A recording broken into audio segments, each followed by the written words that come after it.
नमस्कार, स्वागत है आपका मेरे चैनल मेरा पिट्ठू बैग में। आज हम बात करेंगे पंडित मनोज त्रिपाठी से, जो नारायण शिला के अध्यक्ष भी हैं और पूरे कर्मकांड कराते हैं। आज उनसे बात करेंगे कार्तिक मास और दीपावली पर।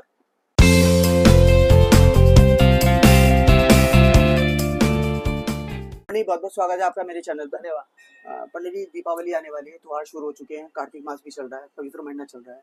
इस बार दीपावली को लेकर 20 और 21 दो दिन में मत है धर्माचार्यों में और पुरोहितों में। तो दीपावली किस दिन की जाए और उसका क्या महत्व है? दूसरी बात, धनतेरस क्यों है? नरक चतुर्दशी या छोटी दीपावली उसे क्यों बोलते हैं? भैया दूज और गोवर्धन, ये 5 त्योहार हमारे लगभग एक साथ चलते हैं। तो पंडित, धीरे-धीरे एक-एक करके आप टॉपिक में बताइए कि धनतेरस इसे क्यों बोलते हैं और इसे क्यों शुरुआत हुई इसकी? देखिए, इसका नाम धन त्रयोदशी धन से जोड़ देने के कारण हुआ है, परंतु इसका पूरा नाम धन त्रयोदशी से पहले आप ये समझ लीजिए, आपको अक्षय प्रदान करने वाली ऐसी त्रयोदशी का है। त्रयोदशी समस्त के बारे में एक विषय में कहा जाता है, पंडित देखे न ज्योतिषी पावे जब त्रयोदशी।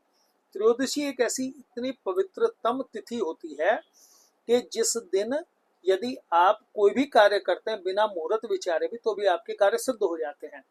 धन त्रयोदशी, जिसको हम धनवंतरी से जोड़ते हैं, धन को खाली धन गिन लिया गया कि उस दिन नया बर्तन खरीदें, सोना खरीदें, गाड़ी खरीदें, परंतु उसका विशेष महत्व है कि जो व्यक्ति आज के दिन औषधियां दान करेगा, अपने पितरों के लिए तर्पण करेगा, श्राद्ध करेगा, जो पितरों के निमित्त अपने दान पुण्य करेगा, वो अक्षय हो जाता है, वो कई गुना, त्रयोदश गुना बढ़ जाता है, इसलिए विशेष महत्व कार्य करने के लिए योग्य हो जाती है। घर में शुभ वस्तुओं का संग्रह करने के लिए सबसे सुंदर होता है, इसलिए धन से जोड़ दिया गया।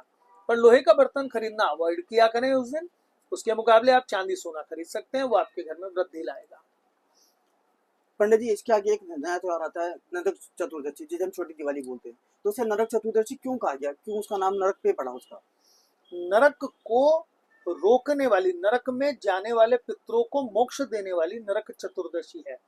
उस दिन यमराज, जो नरक के देवता कहे जाते हैं, उनकी प्रीति के लिए विशेष दीपदान किया जाता है। उस दिन स्नान करने के पश्चात तैल्याभंग, मतलब शरीर में अलग अलग अंगों में तेल लगा के स्नान करने वाला व्यक्ति समस्त रोगों से, समस्त आने वाली विपदाओं से और हर प्रकार की परेशानियों को दूर करने में सक्षम होता है। ये वो दिन है जिस दिन बिजली गिरने से या बिजली का करंट लगने वाले, मरने वाले, ऐसे अपघात वाले जो मृत्यु कर पाए हुए लोग हैं, उनकी याद में या उनके मोक्ष के लिए ऐसा माना जाता है, ऐसे व्यक्ति यम के द्वार चले जाते हैं। तो आज के दिन जो दीपदान करता है चतुर्मुखी, वो ऐसे अपने पितरों को मार्ग दिखाता है और वो स्वर्ग लोक के लिए चले जाते हैं। आपने चतुर्मुखी की बात करी, तो दीपक मिट्टी का हो या आटे का बना के? कायदे में तो आटे का होता है, पर मिट्टी का भी बनाया जा सकता है। उसमें क्या डालना चाहिए, देसी घी या सरसों का तेल? सरसों के तेल का चार मुंह वाला दीपक बना के जलाने वाला व्यक्ति चतुर्दिक प्रशंसाएं प्राप्त करता है और उसके पितरों का आशीर्वाद पितरों के लिए आपने कहा इसको दक्षिण दिशा में रखना ज्यादा शुभ रहेगा? दक्षिण दिशा में घर के द्वार के बाहर रखा जाता है। उसमें कुछ काले तिल वगैरह या कुछ नहीं, वो काले तिल वाला योग्य नहीं है, मात्र उसके नीचे आप पुष्प रख के कर सकते हैं। पंडित, जब दिवाली की बात करते हैं, दिवाली पे 20 और 21 का हो रहा है, अमावस्या कुछ दिन कहीं मनाई जा रही है, कहीं दीप गोचर, उसके बारे में थोड़ा विस्तार से बताइए थोड़ा। देखिए, 20 तारीख को लगभग 4 बजे आएगी अमावस्या। कई लोगों का तर्क है कि रात्रिकालीन अमावस्या का पूजन होता है दीपावली का, इसलिए 20 को करना चाहिए, पर इसमें स्पष्ट वर्णन 2 जगह पे आता है। मुहूर्त चिंतामणि भी यही कहता है।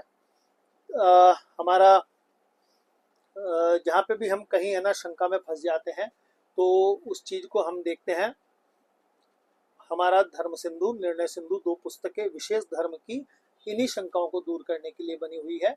पुरुषार्थ चिंतामणि और मुहूर्त चिंतामणि, चारों का अध्ययन करने पे हमारा कहना यह है कि यदि दोनों दिन अमावस्या मिल रही हो, तो उदया तिथि में और सूर्योदय के समय पर, दोनों प्रदोष काल हमें प्राप्त जिस दिन हो रहे हो और अमावस्या रह रही हो और सूर्यास्त हो जाए और 3 पहर भी अगर हमें मिल जाए, 3 घड़ी भी मिल जाए अमावस्या, तो उसी दिन अमावस्या का पूजन अर्थात दीपावली का पूजन करना चाहिए। ऐसे अध्ययन करने में हम पा रहे हैं कि 21 को सूर्योदय के समय अमावस्या है, सूर्यास्त होने के बाद भी लगभग 40 मिनट अमावस्या मिल जा रही है। तो हमारी वो जो वेद में वर्णन है वो पूर्ण हो रहा है। उसके बाद निशीत काल आपको 2 घंटे 40 मिनट का मिल जा रहा है लगभग, तो आपको 21 को ही अमावस्या अर्थात दीपावली पूजन कर लेना शेष कर देगा। 21 को लगभग कितने बजे? ज्यादा सूर्यास्त आजकल 6:30 बजे हो जाता है लगभग। सूर्यास्त जो आपका हो रहा है, सूर्यास्त होने के बाद लगभग 8:04 तक आपको दीपावली पूजन कर लेना चाहिए। 21 तारीख को जी। पंडित जी, काशी विद्वत परिषद कह रही है कि वो 20 तारीख को करेंगे, वो क्या निर्णय है उनका? वैसे तो दीपावली पूजन है, आप रोज भी करेंगे तो दीपावली के अंदर लक्ष्मी की कृपा प्राप्ति के लिए है, आपको फल मिलेगा। परंतु एक भेद इसमें कई जगह माना जाता है कि जिस जगह पर अमावस्या समाप्त होने के समय से पूर्व ही सूर्यास्त अगर पहले हो जाए तो अगले दिन उसी दिन माना जाएगा, और अगर अमावस्या पहले खत्म हो जाए और सूर्यास्त ना हुआ हो, चाहे 1 मिनट पहले ही हो जाए, तो उस दिन 1 दिन पहले ही कर लेना चाहिए, ऐसा मानते हैं। थोड़ा पंडित जी दीपावली के पूजन की विधि बताइए, किस प्रकार से पूजा कर सकते हैं लक्ष्मी गणेश जी की, और कौन कौन से भगवान की हम पूजा कर सकते हैं, और क्या क्या इसका विधान है? दीपावली पूजन के दिन, अमावस्या पूजन में घर की सुख और शांति के लिए पूजन किया जाता है। ऐसा कहा जाता है चतुर्वर्णों में ये वणिक यानी कि व्यापारियों का पूजन है, व्यापारियों का त्योहार माना जाता है, तो उनके बही खातों का पूजन होता है, कलम दवात का पूजन भी होता है, और नया साल जो अपना वाणिज्यिक वर्ष है वो दीपावली से ही आरंभ करते हैं। परंतु हर गृहस्थ के लिए घर की शुभता यानी कि गणेश जी और घर की आनंद के लिए लक्ष्मी जी का पूजन अवश्य होता ही होता है। कई लोगों के परिवारों में जैसे पर्वतीय क्षेत्रों आदि में काली माता का भी पूजन होता है। मुख्यतया लक्ष्मी पूजन और गणेश जी का पूजन होता है। गणेश जी का षोडशोपचार पूजन करने के पश्चात ऐसा माना जाता है कि नई मूर्तियां लेके आनी चाहिए। नई मूर्तियां ना ला सके तो चांदी का सिक्का लाके उसी में लक्ष्मी गणेश का आवाहन करके कर सकते हैं।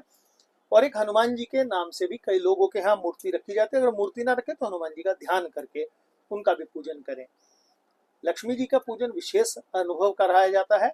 उस दिन लक्ष्मी जी के अष्टदल 8 प्रकार के कमल लाके, नहीं तो गुलाब की पंखड़ियों से लक्ष्मी जी की, क्योंकि लक्ष्मी आना और उसका सुख मिलना दोनों अलग अलग चीजें हैं। बहुत सारे लोगों के पास लक्ष्मी तो होती है पर उसका आनंद नहीं होता, उनका पैसा दवाइयों में या ऋणों में ही चला जाता है। तो व्यक्ति हर प्रकार से लक्ष्मी जी की 8 प्रकार की लक्ष्मियों का पूजन करे तो लक्ष्मी का सुख भी प्राप्त होता है लक्ष्मी के साथ साथ। आपने बोला कि लक्ष्मी गणेश हर बार लाना चाहिए, मान लो जिनके घर में पहले से ही चांदी के रखे हो या कुछ भी हो, तो उनके लिए क्या उपाय है? उनके लिए उनका पूजन अवश्य करें, परंतु उस दिन सौभाग्य वृद्धि के लिए, घर में लक्ष्मी वृद्धि के लिए चांदी के चाहे कुछ चीज ही ले आए, सिक्का वगैरह या कुछ भी चांदी का लेकर लेके आए। पंडित, कहा जाता है कि दीपावली वाले दिन श्री राम अयोध्या आए थे, लंका से माता सीता को लेकर हरिद्वार आए थे, तो दीपावली पे एक तो वो कहानी जुड़ी हुई है, फिर लक्ष्मी पूजन हम क्यों करते हैं कि माता सीता राम जी का इसमें कोई लगभग कोई जिक्र करता नहीं, आजकल सिर्फ लक्ष्मी और गणेश की ही पूजा रह गई। देखिए, इसमें राम जी के लंका विजय के पश्चात जब अयोध्या वापस आए तो राम जी के स्वागत में दीपोत्सव किया गया था, ये वही तिथि है।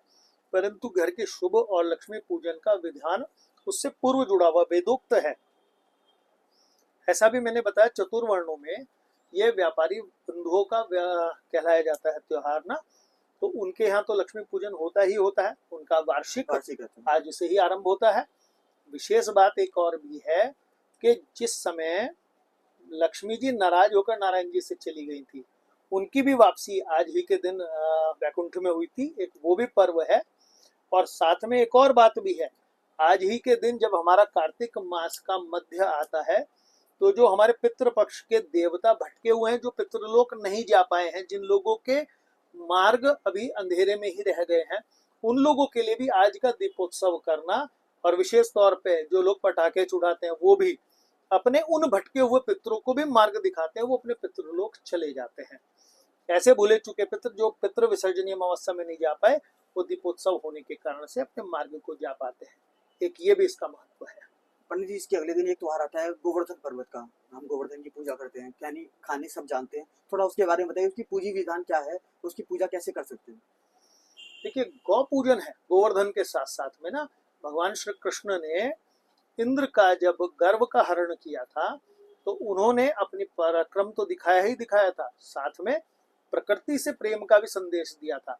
तो घर में गाय का गोबर लाके गोवर्धन बना के उसका पूजन करने का विधान बताया गया है।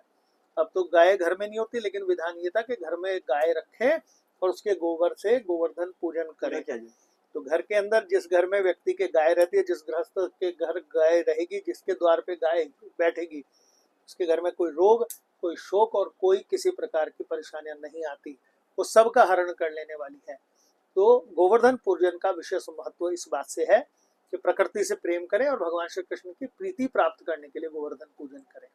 इसके अगले दिन एक त्योहार दिवाली से जुड़ा होता है भैया दूज, उसकी थोड़ी कहानी बताइए। और वो उसका कोई भद्रा काल है, जैसे राखी में होता भद्रा काल है, क्या भैया दूज का भी कोई ऐसा होता है भद्रा काल वगैरह कुछ? भद्रा का हर शुभ काम में विधान बताया गया है, पर जैसे यम द्वितीया नाम है जिसको हम भैया दूज कहते हैं, तो भद्रा जो है वो भी यमराज की ही बहन है। और आप ये समझ लीजिए कि जो व्यक्ति, उसका महत्व, विशेष महत्व यमुना जी के स्नान का है। जो भाई बहन यमुना जी के स्नान करके एक दूसरे को प्रेम पूर्वक दक्षिणा देता है और जो रीति है तिलक करना भाई को कर देता है, वो बहन और भाई सदैव के लिए मोक्ष को प्राप्त कर जाते हैं। जीवन छोड़ने के पश्चात उनको आवागमन के चक्र से नहीं आना पड़ता। इसका विशेष महत्व ये बनता है। तो भैया दूज हम पूरे दिन मना सकते हैं? बिल्कुल मना सकते हैं। भद्रा में तिलक नहीं करना चाहिए, ऐसा एक विधान है, उससे पुरुष की आयु की हानि होती है। परंतु बहुत ज्यादा, क्योंकि ये शुभ काम ऐसा नहीं है कि किसी का विवाह होने वाला हो या किसी हो, फिर भी भद्रा की मुख छोड़कर पुच्छ वाले काल में कर सकते हैं। उसका विधान तो शास्त्रोक्त वर्णन है। मतलब ये पूरा आपने बता दिया, 5 त्योहार हमारे हो गए। ठीक इसके 15 दिन बाद कार्तिक पूर्णमासी आती है। हरिद्वार में गंगा स्नान होता है, या जहाँ भी गंगा तीर्थ है लोग स्नान करते हैं। कार्तिक पूर्णमासी का बहुत ज्यादा महत्व भी है, स्नान का महत्व है। हरिद्वार में बहुत यात्री आते हैं, थोड़ा उसका विधान बताइए, उसका इतना महत्व क्यों है उसका कार्तिक पूर्णमासी का? कार्तिक पूर्णिमासी में जो व्यक्ति स्नान करता है, पूरे कार्तिक मास के स्नान का फल प्राप्त कर लेता है।